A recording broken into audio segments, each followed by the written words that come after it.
آج کل کے ماں باپ بھی اولاد کے ہاتھوں ذلیل ہو رہے ہیں، باپ کو دھکا دیں گے دوست کو قریب کریں گے، بات کرتا ہے تو اتنے سخت لہجے میں کرتا ہے کہ میرا کلیجہ کٹ گیا ہے، اس لیے میں اس سے ناراض ہوں۔ اپنے ماں باپ کے آگے ذلت کے پر بچھا دے تو ہم صبح نکلتے شکار کے لیے، تھوڑا اڑتا اور پھر گرتا، اور ادھر سے آواز آتی محمد، تو میں اپنی ماں کے لیے نماز توڑ دیتا۔ وَقَضَىٰ رَبُّكَ أَلَّا تَعْبُدُوا إِلَّا إِيَّاهُ، کہ اللہ اپنے لیے جو مطالبہ کر رہا ہے، جہاں والدین کا اور اللہ کا مطالبہ کٹھا آتا ہے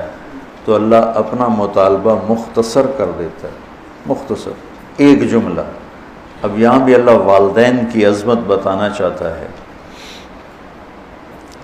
تو اپنا مطالبہ وَقَضَىٰ رَبُّكَ أَلَّا تَعْبُدُوا إِلَّا إِيَّاهُ، میرا رب کہتا ہے بندگی صرف اللہ کی ہے۔ اس کے بعد اللہ نے والدین کے حق کو کیا خوبصورت بیان کیا ہے، سب سے زیادہ یہاں خوبصورت کر کے بیان کیا۔ وَبِالْوَالِدَيْنِ إِحْسَانًا، احسان کی بات پہلے ہو چکی ہے کہ والدین کی خدمت کا وہ مقام جس سے آگے کوئی مقام نہ ہو، وہاں تک۔ اس لیے ایک حدیث میں آتا ہے کہ اولاد ماں باپ کی خدمت کا حق ادا ہی نہیں کر سکتی۔ ایک آدمی نے عبداللہ بن عمر سے پوچھا کہ میں نے اپنی ماں کو وہ کندھے پہ بٹھا کے سارا حج کرایا پیدل، تو میں نے اپنی ماں کا حق ادا کر دیا؟ تو انہوں نے فرمایا وَلَا زَفْرَةً وَاحِدَةً، کہ تیری ماں نے تجھے پالتے ہوئے جو تھک تھک کے لمبے سانس، اس کو زفرہ کہتے ہیں، آواز کے ساتھ سانس لینا، کہ ابھی ایک سانس کا حق بھی ادا نہیں ہوا۔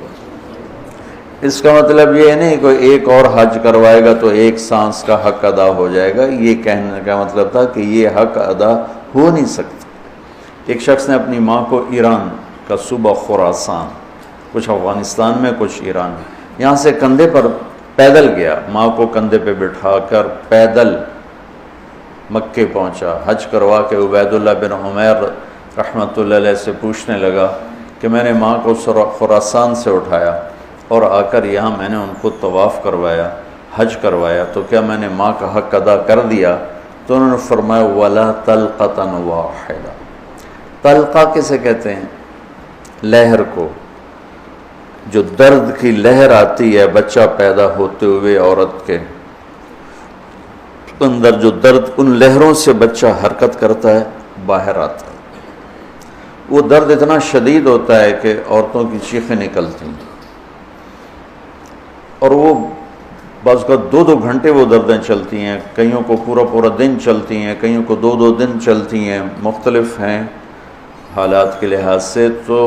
وہ جو ایک درد آ کے تھوڑا وقفہ آتا ہے، اس درد کو طلقہ عربی میں کہتے ہیں۔ تو وہ انہوں نے فرمایا کہ ابھی اس ایک درد کی لہر کا حق بھی ادا نہیں ہوا۔ تو کیا مطلب ہے کہ دوسرا پیدل کراتا تو ایک لہر کا ہو جاتا؟ یہ ناممکن کے ساتھ جوڑ کر، جس کو تعلیق بالمحال کہتے ہیں، کہ یہ والدین کا حق ادا ہو نہیں سکتا۔ ایک حدیث مجھے یاد آ رہی کہ آپ نے فرمایا کہ والد کے حق ادا کرنے کی ایک ہی شکل ہے کہ اسے غلام دیکھے تو خرید کے آزاد کر دے۔ اس میں بھی یہ اشارہ ہے کہ یہ حق ادا ہو ہی نہیں سکتا، چونکہ جو بھی اپنے باپ کو خریدے گا وہ خود بخود آزاد ہو جائے گا۔ تو وہ شرط لگائی جو ہو ہی نہیں سکتی، تو جب شرط نہیں ہو سکتی تو مشروط بھی نہیں ہو سکتا، نہ نومن تیل جلے گا، نہ رادھا ناچے گی۔ تو یہ جب شرط نہیں ہے تو مشروط نہیں، جب وہ اپنے باپ کو آزاد کر ہی نہیں سکتا، خریدے گا تو خود ہی آزاد ہو جائے گا، تو لہٰذا باپ کا ماں کا حق ادا ہو ہی نہیں سکتا۔ لہٰذا جتنا اپنے آپ کو کھپا سکتے ہو کھپا لو۔ اما یبلغن عندک الکبر احدہما او کلاہما، اور خاص طور پر بڑھاپے کی عمر میں زیادہ محتاجی ہوتی اور زیادہ ماں باپ کو ضرورت ہوتی ہے، تو اللہ نے خاص طور پر اس عمر کا ذکر کر کے فرمایا کہ اما یبلغن عندک الکبر احدہما او کلاہما، جب یہ بڑھاپے میں آ جائیں، دونوں تیرے زندہ ہوں بڑی برکت ہے، ایک زندہ ہوں تو بھی بڑی برکت ہے، تو فلا تقل لہما اف ولا تنہرہما وقل لہما قولا کریما۔ کیا خوبصورت نصیحت کہ اپنے ماں باپ کے آگے بعض اوقات چڑھ کے بچہ کہتا یہ بھی اللہ تعالیٰ کہتا نہیں کرنی۔ آج کل کے ماں باپ بھی اولاد کے ہاتھوں ذلیل ہو رہے ہیں، دکھی ہو رہے ہیں، خاص طور پر زیادہ پڑھا لکھا طبقہ اور زیادہ ان پڑھ طبقہ دیہاتی، جو درمیان میں ان میں بھی ہے لیکن کم ہے۔ جو زیادہ دنیاوی تعلیم پڑھ گئے ہیں ان کو بھی نہیں پتہ باپ کون ہوتا ہے، ماں کیا ہوتی ہے، اور جو بالکل جاہل ہیں ان کو بھی نہیں پتہ ہوتا، تو ان دونوں جگہ میں تو بہت زیادہ ماں باپ دکھی ہیں۔ اور بیچ میں کچھ ہے، شکر ہے اللہ کا جو نعمت ہے اس کا، ابھی بھی بہت اولادیں ہیں جو ماں باپ کے فرما بردار ہیں۔ اکثریت اس وقت ایسی ہو چکی ہے کہ ادنا صدیقہ و اقصی اباہ، باپ کو دھکا دیں گے دوست کو قریب کریں گے۔ تو اللہ تعالیٰ فرما رہا ہے کہ جب یہ بڑھاپے کا شکار ہوں تو ان کے آگے اف یہ اتنا بھی نہیں کرنا، اور نہ ہی کبھی ان کے ساتھ کوئی سخت بول بولنا ہے بدتمیزی کا، ولا تنہرہما وقل لہما قولا کریما، تکلفاً محبت کا بول، نرمی کا بول، آسان لہجے میں ان کے ساتھ بات کرو، کہ کئی بعض اوقات لہجہ بھی، وہ علقمہ کی والدہ کو کیا گلا تھا بیٹے سے کہ میرا بیٹا نافرمان نہیں ہے، یہ اللہ کا بھی فرما بردار ہے اور میرا بھی کوئی ایسا گستاخ نہیں ہے، بس جب بات کرتا ہے تو اتنے سخت لہجے میں کرتا ہے کہ میرا کلیجہ کٹ گیا ہے، اس لیے میں اس سے ناراض ہوں۔ لہجے کی کاٹ آدمی کو مار دیتی ہے۔ وَاخْفِضْ لَهُمَا جَنَاحَ الذُّلِّ مِنَ الرَّحْمَةِ وَقُلْ رَبِّ ارْحَمْهُمَا كَمَا رَبَّيَانِي صَغِيرًا۔ ذل، کمزوری، پستی، جناح پر، یہ عربی محاورہ ہے جناح الذل، اور میں پہلے بھی شاید کبھی آپ لوگوں نے مجھ سے سنا ہو، اس آیت کو میں کسی تفسیر سے نہیں سمجھا ہوں۔ اپنے ماں باپ کے آگے ذلت کے پر بچھا دے، ذلت کے یعنی اپنے کمزور پر بچھا دے۔ ہمارے گاؤں کے قریب دریائے راوی بہتا تھا، اب تو بیچارہ کب کا مٹا گیا۔ تو دریاؤں کا کنارہ جنگل گھنا، سورج نظر نہیں آتا تھا، اتنا درخت ایسے ملے ہوتے تھے۔ تو ہم بالکل اوائل عمر میں ہم وہاں شکار کھیلنے جاتے تھے، سارے کزن مل کر، تو وہ ہم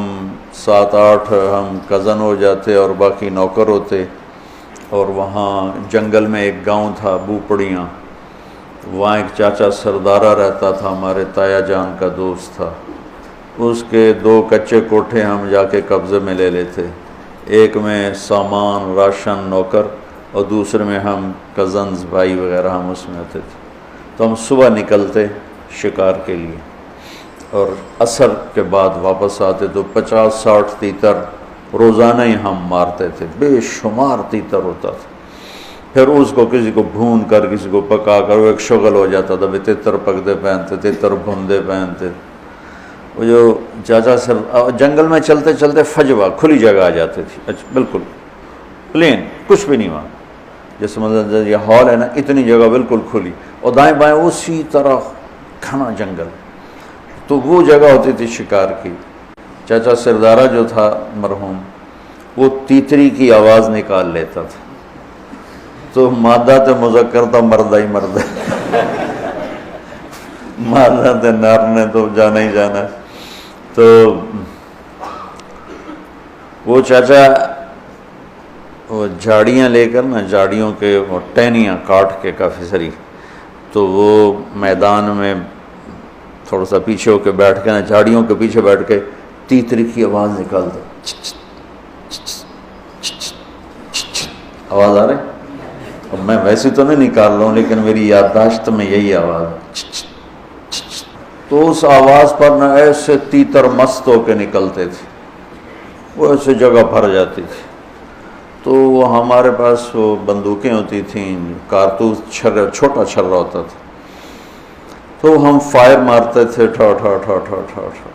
وہ اندھا دھند فائر ہوتا تھا، تو کسی کو جس کی زندگی باقی ہوتی تھی اس کو نہیں لگتا تھا، وہ اڑ جاتا تھا، اور جنہوں نے ہمارے مقدر میں ہونا تھا ان کو لگ جاتی تھی، تو وہ یوں اوپر جا کے نیچے گرتے تھے ایسے، کسی کو بہت زور کا لگا تو وہیں گر جاتا، اور کسی کو